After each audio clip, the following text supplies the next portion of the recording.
Click. That's the sound of a padlock snapping shut on my own gate. The crunch of gravel under boots as some hired security walks away, leaving me trapped on my own property like a prisoner. The whiff of diesel exhaust hangs in the mountain air from trucks that suddenly can't get home. Picture this. You're a stubborn 58-year-old widower who's fought for this land his whole life, minding your own business on property your grandfather left you. Then Victoria, with her clipboard and smug grin, brands your cabin unfit and literally locks you inside your own community. Big mistake. See, what Victoria and her cronies didn't bother to research was that weathered concrete bridge everyone uses to get in and out, the sole lifeline connecting 47 fancy homes to the outside world. Yeah, I own that, every square inch. What would you do if neighbors locked you on your own land? Ever been trapped by your own HOA? Share your revenge story below. My name is Ezra Blackwood, and 6 months ago I thought the worst thing that could happen to me already had. My wife Margaret died after 40 years of marriage, leaving me with a hole in my chest the size of Colorado. So I did what any broken man would do. I ran. Packed up our Denver suburban life and moved to my grandfather's old cabin in Pine Ridge Estates, up in the mountains where the scent of pine and frost still clings to my grandfather's old land. 47 fancy homes dot the mountainside, all linked to the world by one concrete bridge. My concrete bridge, though I didn't know that yet. Most residents are weekend warriors or retirees playing mountain man with designer flannel. A few of us live here year-round, minding our own business. We had an informal HOA that handled snow plowing. Keyword, had. Enter Victoria Thornfield, 52, recently relocated from Denver with her smug lawyer husband Marcus and entitled son Bradley, who eyed my land like a prize. Victoria brought one unshakable belief. She was born to rule over lesser mortals. Rumor was she wanted my land for a developer's pet project, luxury condos with mountain views. Within 6 months, Victoria had engineered herself into HOA president. Her platform? Elevating community standards. Translation, clearing out anyone who didn't fit her suburban fantasies. The click of her designer heels on my wooden porch announced her first visit. Cream-colored pantsuit, leather portfolio, Bradley smirking behind her like this was all some game. "Mr. Blackwood," she said, skipping pleasantries, "I'm here about your property compliance issues." I looked around my grandfather's 40 acres, hand-built log cabin, workshop where 3 generations had fixed everything from tractors to heartbreak, gardens that had fed our family since the 1940s. "What issues?" She flipped open that portfolio like a prosecutor. "Your cabin needs fresh paint. The workshop is an eyesore. Those gardens are inappropriate for a community of this caliber. Frankly, the entire aesthetic is dragging down property values." Now, I'm not a man who loses his temper easily. Margaret always said I had the patience of a saint and the stubborn streak of a mule. But listening to this woman insult 3 generations of my family's work, the creak of my grandfather's old rocking chair seemed to whisper warnings in the mountain wind. "This cabin has been in my family for 80 years, I said quietly. "My grandfather built it with his own hands. My father raised me here." "You want me to change it because it doesn't match your suburban fantasies?" Victoria's smile was sharp as broken glass.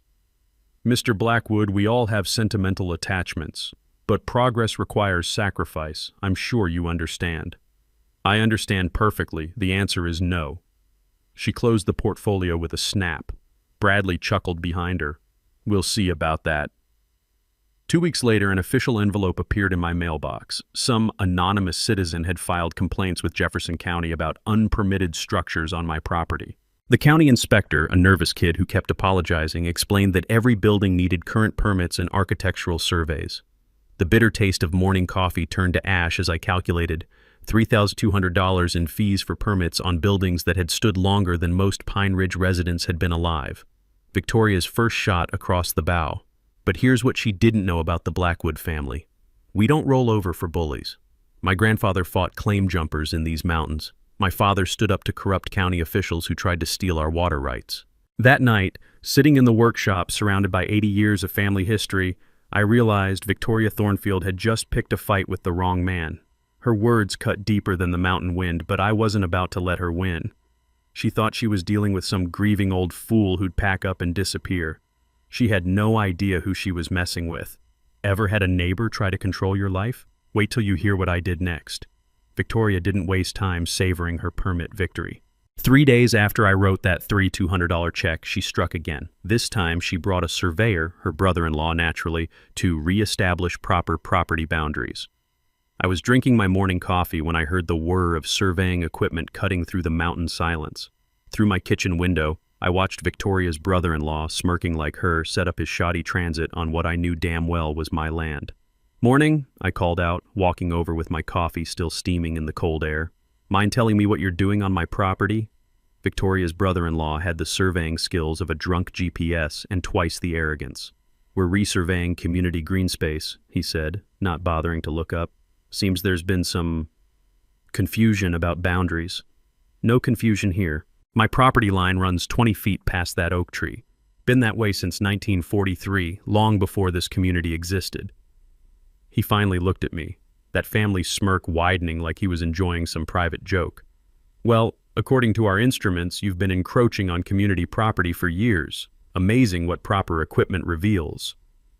The younger assistant looked nervous, constantly checking his notes and glancing between his boss and me. Smart kid. He could smell the bullshit even if he wasn't brave enough to call it out. Within hours, Victoria's brother-in-law had discovered that my property line was mysteriously 20 feet smaller than it had been for 80 years. By the next afternoon, a crew was installing an 8-foot privacy fence, not on the disputed line, but 15 feet onto my land. The thunk of fence posts being driven into frozen ground echoed like gunshots across the mountain. Each post felt like a stab at Margaret's memory, but I wasn't about to let Victoria win this psychological warfare. The fence blocked my family's hiking trail access and positioned itself perfectly to kill my workshop's morning sunlight, destroying 80 years of Blackwood routines with surgical precision. Mrs. Holloway appeared at my elbow around 3 o'clock, carrying a thermos of hot coffee and wearing the worried expression of someone who'd seen enough small-town politics to know how these things end. "This isn't right, Ezra," she whispered, squeezing my arm with surprising strength. "That fence is clearly on your land. We're with you, honey."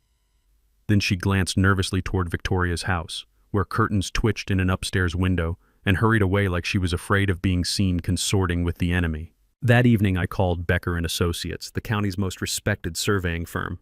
Tom Becker himself had surveyed half the properties in Jefferson County, including several that had gone to court. Cost me $800, money I didn't really have, but by Friday morning I had ironclad proof. Victoria's fence sat 15 feet inside my property line. But here's where my 40 years of engineering kicked in. When you've spent your career building bridges, dams, and roads, you learn that the devil lives in old documentation everyone forgets about. Infrastructure has memory, and that memory lives in county courthouses and dusty file cabinets. Saturday morning, I spent hours going through my grandfather's file boxes in the workshop, documents I hadn't touched since moving here. The crackle of old paper documents revealed genuine treasure. Grandpa's original 1943 mining claim, complete with something called an exclusive easement for bridge and road maintenance, the only way in or out of Pine Ridge. Monday morning at the courthouse confirmed what those yellowed documents suggested. Every legal filing since 1978 referred to the current concrete bridge as sitting on an existing private easement granted by E. Blackwood Estate. The bridge everyone took for granted, the one connecting all 47 fancy homes to civilization, that would be me. I owned the bridge. Victoria, meanwhile, wasn't sitting idle. She called an emergency HOA meeting for Tuesday night, claiming I was in flagrant violation of community standards and demanding a $500 monthly fine for my ongoing illegal encroachment. The buzz of fluorescent lights in the community center made everyone look corpse pale as Victoria clicked through slides on her laptop like a corporate executioner presenting quarterly layoffs. Most residents sat silent, half terrified of becoming her next target, half simply absent to avoid taking sides. "Mr. Blackwood has been trespassing on community green space for years," she announced with the authority of someone who'd never been challenged. "His illegal encroachment must be corrected immediately, with monthly penalties until compliance." My hands shook slightly as I stood, not from fear, but from the effort of controlling my temper, but my voice stayed rock steady. "Victoria, I think there's been a misunderstanding. The survey is crystal clear, Mr. Blackwood." "Oh, it's clear all right." I walked to the front of the room, pulling out my independent survey and spreading it on the table. "This survey, conducted by Becker and Associates, people who actually know how to use surveying equipment, shows your fence is 15 feet onto my property. Victoria's face turned the color of a ripe tomato. That's impossible. What's impossible is how your brother-in-law got his surveying license. Cracker Jack box? Nervous laughter rippled through the room. Old Mr. Jenkins coughed, muttering just loud enough for everyone to hear. She's finally gone too far. Victoria slammed her laptop shut so hard I thought she'd crack the screen. The community has voted 7-2. You have 30 days to comply or face escalating daily fines. I nodded calmly and headed for the door, then turned back with the kind of smile that had made opposing contractors nervous for 4 decades. Victoria, you might want to check who actually owns that bridge you drove over to get here tonight. Spoiler alert, it's not the HOA. The look of confusion and dawning horror on her face was worth every penny of those permit fees. Ever had a neighbor try to steal your land? Wait till you see what I do with that bridge. Victoria's response to my bridge hint was swift and petty, like watching a toddler throw a tantrum with a law degree. By Thursday morning, 3 different harassment campaigns were already in motion. First came the mailbox war. A certified letter informed me that my hand-carved wooden mailbox, the one I'd made from oak off my own land, didn't meet community aesthetic standards. I needed to replace it with an approved model from Mountain Vista Landscaping within 10 days. I called Mountain Vista out of curiosity. The owner? Bradley Thornfield, Victoria's charming son, who'd apparently graduated from college dropout to mailbox mogul. Price for their standard community mailbox? $340 for what looked like a $40 plastic box from Home Depot with fancy lettering. Victoria had turned nepotism into an art form. Too bad she'd picked the wrong artist to scam. The smell of wood stain filled my workshop as I spent the weekend building a mailbox that would make the Smithsonian jealous. Hand-carved mountain scenes, weather-sealed cedar, bronze hardware, the works. It exceeded every requirement in their guidelines and cost me $30 in materials. Victoria's reaction: wood wasn't professional enough for Pine Ridge's image. Apparently craftsmanship was now a violation. Next came the garbage games. Suddenly Pine Ridge Waste Management was skipping my pickup due to route efficiency optimization. Funny how my garbage can was the only one being optimized right off their route. The crunch of gravel under my boots became my Tuesday morning soundtrack as I hauled trash to the community dumpster, which Victoria had conveniently relocated to Siberia. The garbage truck driver, a guy named Pete, pulled me aside one morning. "This is bullshit, Mr. Blackwood," he whispered, glancing around. "Lady called my boss, made threats about our contract. I'm sorry, man." Then came the firewood harassment. An anonymous complaint claimed my excessive firewood storage created a fire hazard. Fire Marshal Rodriguez, a decent guy caught in Victoria's web, had to inspect my neatly stacked cords. "This is the cleanest woodpile in the county," he said, shaking his head. "Someone's using my department as their personal revenge service." But here's where Victoria overplayed her hand. She started spreading rumors at Murphy's Diner about how my non-conforming cabin was destroying property values. Loud enough for Sarah Chen, a property rights attorney grabbing lunch, to overhear every word. Sarah called that afternoon. "Mr. Blackwood, I couldn't help noticing some concerning harassment patterns. Want to discuss your legal options over coffee?" While Victoria played mailbox dictator, I was building a case. Every interaction got documented with military precision. Every phone call recorded. Colorado's a one-party consent state, and brother, was I consenting. I requested 5 years of HOA meeting minutes, discovering Victoria's greatest hits album. The Kowalskis, harassed about landscaping until they fled. Mrs. Patterson, health violations about her cat until she moved to assisted living. The Garcias, months of torture about their vegetable garden until they sold at a loss. Victoria wasn't just a bully, she was a serial property predator. But the real bombshell came when Sarah started digging into that bridge maintenance contract. County records showed $180,000 annually going to Pine Ridge Community Infrastructure LLC for bridge upkeep. Want to guess who owned that LLC? I'll give you one hint. She rhymes with Victoria. For 15 years, this woman had been stealing my bridge maintenance money. $2.7 million plus interest, plus the satisfaction of knowing I could legally shut down her entire scam with one phone call. The rustle of legal documents became my lullaby as Sarah explained my nuclear options. "Ezra, this isn't just harassment anymore. We're looking at wire fraud, embezzlement, and racketeering." Victoria's panic showed when she called another emergency meeting, proposing a special assessment to buy out my problematic property for exactly $3,100. the amount of those permits she'd forced me to buy. Highway robbery with a gavel and a smile. The meeting was half empty. Victoria's reign of terror had people scared to show up. But Mrs. Holloway marched in like she was storming Normandy, followed by the Rodriguez family and Jake Morrison. "This harassment has to stop," Mrs. Holloway declared, standing with more backbone than people half her age. "Ezra Blackwood is a good man, and we all know it." Victoria's mask slipped. "Mrs. Holloway, perhaps you don't understand what's at stake." "I understand bullying perfectly," the old woman fired back. "Lived through it for 83 years. The taste of impending victory was sweeter than Margaret's apple pie as I watched Victoria's empire crack. But I stayed quiet, taking notes. Sometimes the best strategy is letting your enemies hang themselves with their own rope." After the meeting, Jake Morrison caught my arm in the parking lot. "Ezra, whatever you're planning, I'm in. We've all had enough," Mrs. Holloway nodded. "Time to remind Victoria who really runs this mountain." I shook their hands, thinking about that bridge and $2.7 million in stolen money. Victoria thought she was playing chess with a grieving old man. She had no idea she'd been playing with a demolitions expert. Victoria's next move proved she'd completely lost her mind. Instead of backing down after the disastrous community meeting, she doubled down like a Vegas gambler betting the mortgage on snake eyes. Monday morning, I woke up to the sound of construction. Not the gentle tap-tap of a neighbor fixing a fence, but the industrial clang of metal gates and electronic equipment being installed at our community entrance. By noon, Pine Ridge had its very own electronic gate system, complete with keypads, cameras, and a guard shack that looked like it belonged at Guantanamo Bay. Victoria stood beside it in her designer jacket, directing workers like Napoleon deploying cannons, if Napoleon had worn Louboutins and carried a clipboard. "Security upgrade," she announced to anyone who'd listen. "For everyone's protection." The kicker? My access code mysteriously expired that same afternoon.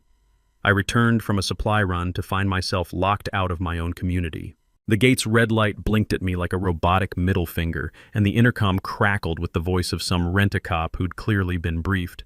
"Sorry, sir. System error," he said, sounding about as sorry as a tax collector. "Gonna take several days to fix. Maybe call the HOA president." The metallic taste of pure rage filled my mouth as I sat in my truck, watching my neighbors drive past with codes that worked perfectly. This wasn't just harassment anymore. Victoria had turned my home into Alcatraz, and I was the only prisoner. Mrs. Holloway rolled down her window, looking like she wanted to storm the gate with a rolling pin. "Ezra, this is criminal. I'm calling that woman right now." "Don't worry," I said, photographing everything with my phone. She just handed me a felony case on a silver platter. While Victoria celebrated her electronic cage, I was speed-dialing Sarah Chen, who nearly spit out her coffee when I described the situation. "She locked you out?" "Ezra, that's unlawful restraint. She just upgraded from civil harassment to criminal charges faster than you can say stupid criminal." Deputy Martinez arrived within an hour, took one look at the gate blocking my driveway, and started shaking his head like he'd seen every flavor of human stupidity. "Ma'am," he told Victoria, "you can't imprison a property owner on his own land. That's false imprisonment, and it's a felony." Victoria's response was entitled suburbanite. "Officer, I'm sure you don't understand the legal complexities of HOA governance and community safety protocols." "Lady, I understand handcuffs," Martinez cut her off. "Open the gate, now." But here's where I played my nuclear option. While Victoria argued with the deputy, Sarah was filing emergency injunctions and serving notice to the Colorado Department of Transportation about irregularities in bridge maintenance payments. CDOT doesn't mess around when highway funds go missing. Within 48 hours, forensic accountant Williams was dissecting Pine Ridge's finances like a coroner examining a suspicious death. What he found turned Victoria's petty crime spree into a federal case. Her family had been running Pine Ridge like the Corleone family ran Vegas, if the Corleones had worn cardigans and driven Lexus SUVs. Brother-in-law's surveying, $200,000 in phantom work. Son Bradley's landscaping, $150,000 in inflated contracts. Husband Marcus's legal fees, $89,000 for routine paperwork that should have cost $5,000. Combined with the bridge payments, Victoria had stolen over $3.5 million from her own neighbors.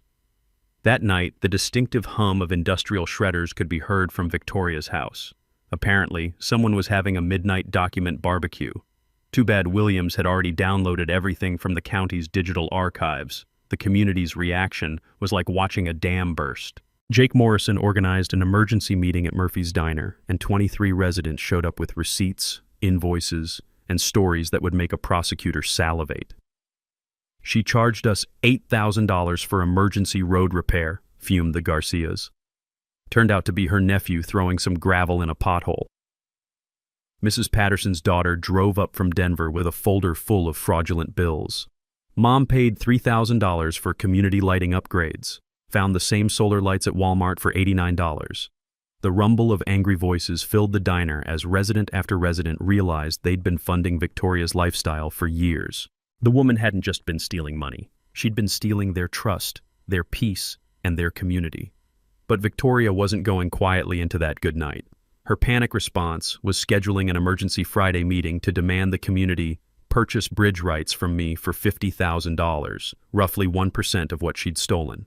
By Thursday, local reporter Kate Morrison was sniffing around with questions about financial irregularities in Mountain HOA. The Jefferson County Tribune was planning a front-page exposé, Queen of the Mountain, how one woman stole a community's soul. Friday evening, I sat on my porch watching the sunset paint the mountains gold, thinking about my grandfather's honest bridge and all the lies built on top of it. Tomorrow night, Victoria Thornfield was going to discover what happens when you corner a Blackwood on his own mountain. This was going to be fun. The bombshell that changed everything came Tuesday morning in a manila envelope thick enough to choke a horse. Sarah Chen had been busy with her forensic accountant, and what they'd uncovered made Victoria's gate stunt look like a parking violation. "Ezra," Sarah said over the phone, barely containing her excitement, "you need to sit down for this, and maybe pour yourself something stronger than coffee." The financial audit revealed Victoria hadn't just been stealing community funds. She'd been running a criminal enterprise that would make the Sopranos look like amateur pickpockets. The bridge maintenance scam was just the appetizer to a feast of fraud. The rustle of documents filled my kitchen as I spread Sarah's findings across my grandfather's old oak table. Every improvement project over 8 years had been inflated, falsified, or completely fictional. Snow removal contract? Victoria's cousin charged $40,000 annually for work worth $8,000. Emergency septic repairs? Brother-in-law's plumbing company billed $75,000 for replacing perfectly functioning systems. Even the community newsletter was a grift, $15,000 annually for Victoria's personal propaganda sheet. Marcus's law firm had been billing legal consultations that consisted mainly of teaching Victoria new ways to steal. Bradley's landscaping business existed solely to turn $20 worth of daisies into $500 invoices. The kid couldn't grow mold in a shower, but he could sure grow invoices. Total theft, $847,000 from community funds, plus $2.7 million in bridge payments. But here's where Sarah hit pay dirt that explained everything. Buried in 1962 property records, she'd discovered the real reason Victoria wanted me gone. My grandfather's original 40 acres had included Victoria's current lot. He'd lost it in a poker game to her late father-in-law, Theodore Thornfield Sr. Family legend said Grandpa suspected cheating but couldn't prove it. A busted straight against a suspiciously convenient full house. The bitter taste of 60-year-old betrayal filled my mouth as the pieces clicked together. Victoria had known about my bridge ownership from day one. Her entire harassment campaign wasn't about community standards. It was revenge for a poker game older than color television, wrapped in the biggest HOA theft in Colorado history. The criminal picture was stunning in its scope. Williams, the forensic accountant, called it organized crime in cardigans, a systematic looting operation disguised as community improvement. Forged invoices, phantom work orders, kickback agreements hidden in legitimate contracts. Victoria's desperation was showing in real time. Marcus had quietly filed for divorce 2 weeks ago, citing irreconcilable differences. Lawyer speak for, "My wife's a criminal and I'm heading for the hills before the handcuffs come out." Bradley had been frantically trying to withdraw money from his business accounts, only to discover the IRS had frozen everything pending audit. Apparently, paying taxes on stolen money hadn't occurred to the landscaping genius. The power dynamic had flipped completely. Victoria was no longer the predator stalking an isolated widower. She was a cornered embezzler facing federal charges, civil lawsuits, and the spectacular collapse of her stolen empire. The sound of gravel crunching in my driveway announced County Commissioner Walsh, looking like he'd rather wrestle bears than have this conversation. "Mr. Blackwood," he said, hat literally in hand, "we need to discuss Friday's meeting. There are some irregularities requiring immediate attention. Irregularities, like calling the Hindenburg a minor heating issue." "Commissioner," I said, offering coffee, "what we need to discuss is how Pine Ridge will elect a new HOA board and recover $3.5 million in stolen funds." His relief was visible from space. The county had been dodging Victoria's political connections for years. Now they had a victim willing to fight and evidence that would make prosecutors weep with joy. Friday night wasn't going to be about bridge ownership anymore. It was going to be Victoria Thornfield's very public, very permanent downfall. Margaret always said justice was patient. She never mentioned how satisfying it could be when it finally arrived. Wednesday morning transformed my grandfather's workshop into a war room that would make the Pentagon jealous. Sarah Chen arrived at dawn with 2 briefcases full of evidence and a smile sharp enough to perform surgery. "Ezra," she said, spreading documents across my workbench like a general planning D-Day, "Victoria Thornfield just handed us the legal equivalent of a royal flush. Time to go all in and watch her fold." My team was small, but deadlier than a nest of vipers. Sarah Chen, property rights attorney with a 20-year track record of destroying corrupt HOAs. Miguel Santos, forensic accountant and former FBI white-collar investigator who'd unraveled 3 Ponzi schemes and one spectacularly crooked casino. Rebecca Stone, civil rights lawyer working pro bono because she'd grown up watching small-town tyrants crush honest people. And my ace in the hole, retired Judge Hamilton Gray, my old Army buddy who knew every legal loophole in Colorado, and a few that weren't in the books yet. The aroma of fresh coffee and impending justice filled the workshop as we laid out our battle plan. Maps of property boundaries covered one wall. Financial flow charts showing Victoria's elaborate money laundering covered another. Timeline charts documenting 8 years of systematic theft lined the third wall like a prosecutor's wet dream. "This isn't just about your bridge anymore," Rebecca said, pointing at the evidence with the enthusiasm of a kid unwrapping Christmas presents. "Victoria's created a textbook RICO case. We're talking federal racketeering charges." The financial strategy was beautiful in its devastating simplicity. I could legally close the bridge tomorrow, turning Pine Ridge into an expensive island. The structure needed $400,000 in deferred maintenance, work Victoria had been collecting money for while apparently using it to fund her Botox addiction instead. "Here's the gorgeous part," Miguel explained, his calculator clicking like a casino slot machine hitting jackpot. "She owes you $2.7 million in bridge payments, plus the community's $847,000 in embezzled funds, plus triple damages for fraud. We're talking north of $8 million in total liability." Meanwhile, Victoria was having what could charitably be called a complete meltdown. Sources at the county courthouse reported she'd shown up Tuesday demanding to speak to someone in charge about harassment by rogue attorneys. When told the investigation was legitimate, she'd reportedly screamed about corrupt government officials before storming out in her Lexus. The community organizing was pure poetry in motion. Mrs. Holloway had weaponized her Bridge Club network, spreading truth faster than Victoria had once spread lies. Every coffee morning, book club meeting, and grocery store encounter became a tactical briefing. "Honey," she told me Thursday morning, "these women have been suspicious for years. Victoria's designer wardrobe while we're paying emergency assessments? Her annual business trips to Europe? We're not stupid, we just needed someone with the backbone to fight." Jake Morrison had rallied every working-class resident who'd ever been on Victoria's target list. The informal alliance included contractors, handymen, teachers, and nurses, people who actually worked for their money instead of stealing it from neighbors. Maria Rodriguez brought evidence that would make prosecutors weep with joy. Photos of Victoria's professional landscaping that consisted of throwing wildflower seeds on dirt and charging $5,000 per yard. "She fined us for hanging laundry outside," Maria said, her nurse's composure cracking with righteous anger. "Called it unsightly. This from a woman stealing our money to fund plastic surgery and complaining about our clean clothes." The click of computer keyboards became our evening soundtrack as we compiled evidence into presentations so damning they should come with warning labels. Every fraudulent invoice, every inflated contract, every kickback payment was documented with precision that would impress an IRS auditor during tax season. The media strategy was chef's kiss perfect. Reporter Kate Morrison wasn't just covering local corruption anymore, she was documenting the biggest municipal fraud case in Colorado history. Denver TV stations were sending crews. A true crime podcast called Bridge to Nowhere was already in production. Victoria's political protection had evaporated faster than water in Death Valley. County Commissioner Walsh publicly announced a comprehensive investigation into governance irregularities. The state attorney general was asking pointed questions about oversight and accountability. The whir of my old printer working overtime became the soundtrack of approaching justice. We prepared 47 identical evidence packets, one for every household, containing Victoria's criminal greatest hits and calculations showing exactly how much each family had lost to her schemes. Bridge inspection reports confirmed what I'd suspected. The structure needed immediate repairs that Victoria had been collecting money for but never performing.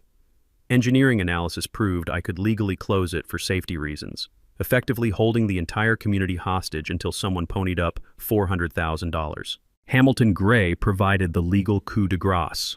"You don't need to destroy Victoria," he said, reviewing our evidence with professional satisfaction.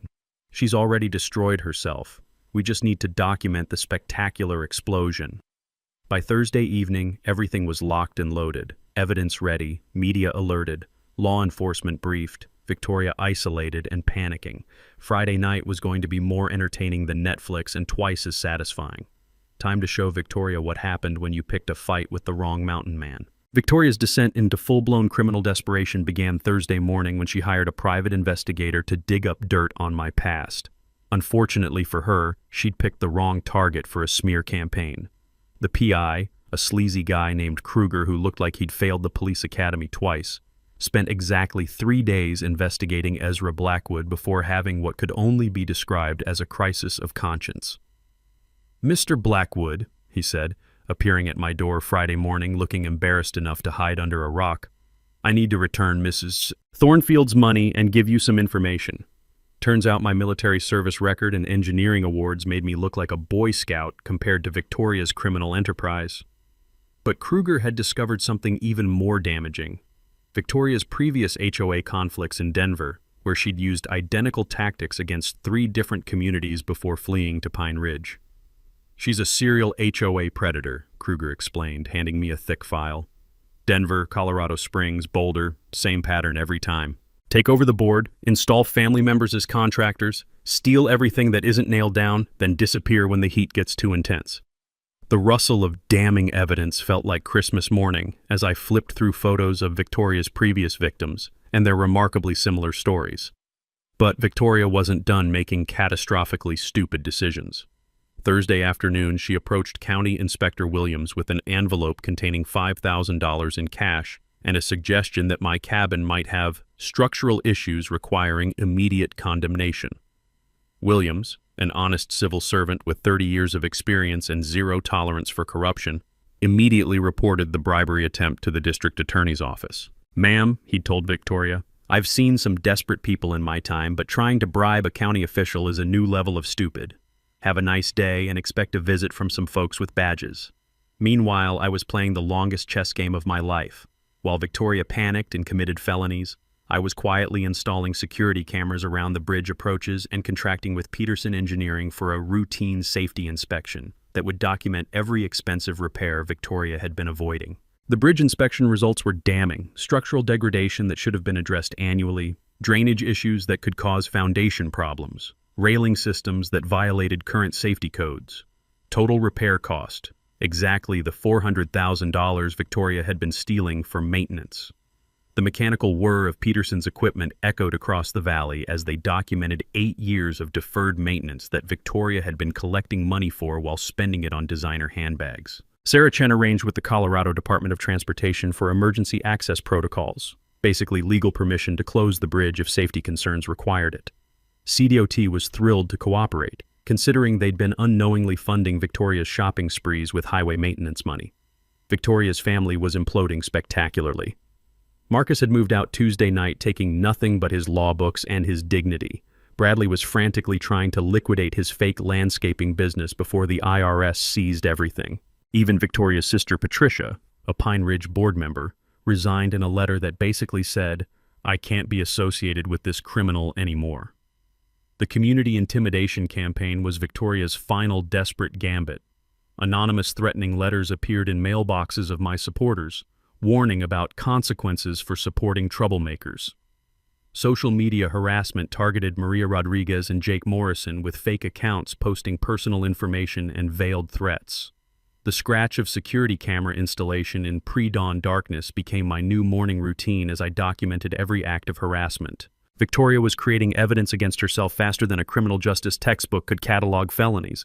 But her biggest mistake was underestimating Mrs. Holloway's tech-savvy college grandson, Tommy, who traced the anonymous harassment back to Victoria's home IP address in about 20 minutes. "Grandma," Tommy announced at Sunday dinner, "your HOA president is really bad at cybercrime." The digital forensics revealed Victoria had been using her home computer to create fake social media accounts, send threatening emails, and even post fake negative reviews of local businesses that supported me. She'd left an electronic trail that would make prosecutors dance with joy. Sheriff's deputies arrested Bradley Tuesday afternoon for vandalizing the Rodriguez family car, caught on 3 different security cameras spray painting "traitors" across their windshield. The kid pleaded guilty immediately, probably hoping cooperation would reduce his mother's inevitable sentence. The buzz of legal documents being served became Pine Ridge's new background noise as process servers delivered subpoenas to Victoria's remaining allies. Criminal charges were being filed faster than she could hire lawyers to defend against them. By Wednesday, Victoria was calling emergency meetings that nobody attended, sending emails that nobody answered, and making threats that nobody feared. Her reign of terror had collapsed into a one-woman pity party with an audience of 0. The final straw came when she attempted to call the FBI to report me for domestic terrorism and threatening critical infrastructure. The agent who took her call reportedly listened for 5 minutes before suggesting she might want to hire a really good criminal defense attorney. Thursday night, I sat on my porch watching Victoria's house where lights burned until dawn as she presumably shredded documents and packed bags. Tomorrow's community meeting was going to be the final act of her very public downfall. Margaret always said desperate people make desperate choices. She never mentioned how entertaining those choices could be to watch. Victoria's final week of freedom was a masterclass in how not to handle criminal exposure. Instead of quietly disappearing like a smart felon, she chose the scorched earth approach, apparently convinced that if she couldn't have Pine Ridge, nobody could. Monday morning brought her most delusional scheme yet, dissolving the entire HOA to avoid prosecution. She filed emergency paperwork with the county claiming irreconcilable governance disputes and community safety concerns required immediate dissolution of Pine Ridge Estates as a legal entity. Her logic was spectacular in its stupidity. If there was no HOA, there could be no embezzlement charges. Unfortunately for Victoria, dissolved organizations don't magically erase felony convictions, and missing money doesn't undisappear because you file paperwork. The acrid smell of desperation hung over Pine Ridge like smoke from a tire fire as Victoria made increasingly erratic public appearances. Tuesday afternoon, she was spotted at Murphy's Diner loudly demanding the owner stop serving people who are destroying our community. When Murphy pointed out that feeding people was literally his job, Victoria screamed about harassment by radical elements and stormed out without paying her check. The false police reports started Wednesday. Victoria called 911 claiming I was making terrorist threats against community infrastructure because I'd mentioned my bridge ownership at the grocery store. She reported suspicious activity at my workshop because I was building evidence charts. She even claimed I was trespassing on community property when I walked my own land. Sheriff Martinez, who'd been dealing with Victoria's hysteria for weeks, finally lost patience. "Ma'am, filing false reports is a crime. Continue this behavior and you'll be arrested for misusing emergency services." But Victoria's masterstroke of stupidity was attempting to sell her house for 40% below market value to escape before property values collapse completely. The fire sale attracted exactly 0 buyers once they researched the property's legal complications. "Would you buy a house?" Jake Morrison asked me with a grin, "where the only road out might be owned by someone the seller's been harassing for months?" The sound of moving trucks became Pine Ridge's background noise as Victoria frantically tried to liquidate assets before they could be seized. Unfortunately, the court had frozen her accounts pending the embezzlement investigation, leaving her watching movers repossess furniture she couldn't afford to keep. The media war escalated when Victoria contacted Channel 7 News with a sob story about being victimized by a dangerous neighbor with mental health issues. Reporter Jessica Walsh arrived expecting a human interest story and instead discovered the biggest municipal corruption case in Colorado history. "Mrs. Thornfield," Walsh said during what Victoria thought would be a sympathetic interview, "are you aware that federal investigators have identified you as the primary suspect in a multi-million-dollar embezzlement scheme?" Victoria's on-camera meltdown went viral within hours. Her shrieking about fake news and government conspiracies while standing in front of her mansion, purchased with stolen HOA funds, became the poster child for entitled criminal delusion. The community revolt reached critical mass Thursday when Victoria showed up uninvited at my property demanding immediate negotiations to resolve this misunderstanding. She'd apparently convinced herself that charm and entitlement could fix federal criminal charges. "Ezra," she said, standing on my porch in a designer outfit that cost more than most people's cars, "surely we can work something out between reasonable people." "Victoria," I replied, camera rolling to document everything, "reasonable people don't steal $3.5 million from their neighbors." Her mask finally slipped completely. "You have no idea what you've done," she screamed. "I'll burn this whole place down before I let you destroy everything I've built." The crack in her voice revealed someone finally understanding that consequences were real and unavoidable. Mrs. Holloway, who'd been walking by with her daily constitutional, stopped to witness Victoria's complete psychological breakdown. "Honey," the old woman said with devastating gentleness, "what you built was made of lies and stolen money. It was always going to fall down." Victoria's response was to threaten legal action against everyone involved in this conspiracy. When I pointed out that her husband had filed for divorce and her son was facing criminal charges, she began screaming about corrupt judges and rigged systems. The final confrontation was scheduled for Friday night's emergency meeting, Victoria's last chance to control the narrative before criminal charges were filed. She'd sent emails to every resident promising shocking revelations about dangerous elements threatening our community. What she didn't know was that 43 of 47 households had already received our evidence packets. The shocking revelations were going to be about her, not me. The taste of inevitable victory was sweeter than anything I'd experienced since Margaret's apple pie. Tomorrow night, Victoria Thornfield would face a room full of people she'd been robbing for years, armed with proof of every crime she'd committed. Friday evening, I sat on my porch watching lights burn late in Victoria's windows as she presumably practiced whatever lies she planned to tell. The mountain was silent except for wind through the pines and the distant sound of justice approaching like thunder. Margaret used to say that truth always finds a way. She never mentioned how satisfying it would be to watch it arrive. Friday night, the Pine Ridge Community Center looked like a cross between a town hall meeting and a public execution. 200 people packed into a space designed for 50, with regional TV crews setting up cameras and sheriff's deputies positioned strategically around the room. Victoria arrived fashionably late in her Lexus, apparently still believing she could control the narrative. She wore her most expensive outfit, a cream-colored suit that probably cost more than most residents' monthly mortgage payments, and carried herself with the delusional confidence of someone who'd never faced real consequences. The buzz of anticipation filled the room as she strode to the podium like she was accepting an award instead of facing a firing squad of angry neighbors armed with evidence of her crimes. "Ladies and gentlemen," Victoria began, her voice projecting the artificial authority she'd wielded for years, "I've called this emergency meeting to address the malicious attacks against your elected leadership and the dangerous elements threatening our community's safety." The crowd's reaction was immediate and hostile. Shouts of, "Where's our money?" and "Thief!" erupted from the audience. Mrs. Rodriguez stood up, holding her evidence packet like a weapon. "Victoria, we know about the fake landscaping bills. We know about the bridge money. We know about everything." Victoria's composure cracked slightly, but she pressed on with her prepared lies. "These accusations are the desperate attempts of a disturbed individual who—" "That's enough." My voice cut through her babbling like a knife through butter. The room fell silent as I stood up, holding a manila folder thick enough to choke a horse. The click of my boots on the wooden floor echoed as I walked to the front of the room. Behind me, Sarah Chen wheeled in a cart loaded with evidence boxes. Miguel Santos set up a laptop connected to the overhead projector. The cavalry had arrived. "Ladies and gentlemen," I said, turning to face the crowd, "let me tell you about a bridge." I opened the folder and pulled out my grandfather's 1943 mining claim documents, holding them up for everyone to see. "This is the deed that proves my family has owned the bridge connecting Pine Ridge to the outside world for 81 years. Gasps rippled through the audience. Victoria's face went from confident to confused to horrified in the span of 3 seconds.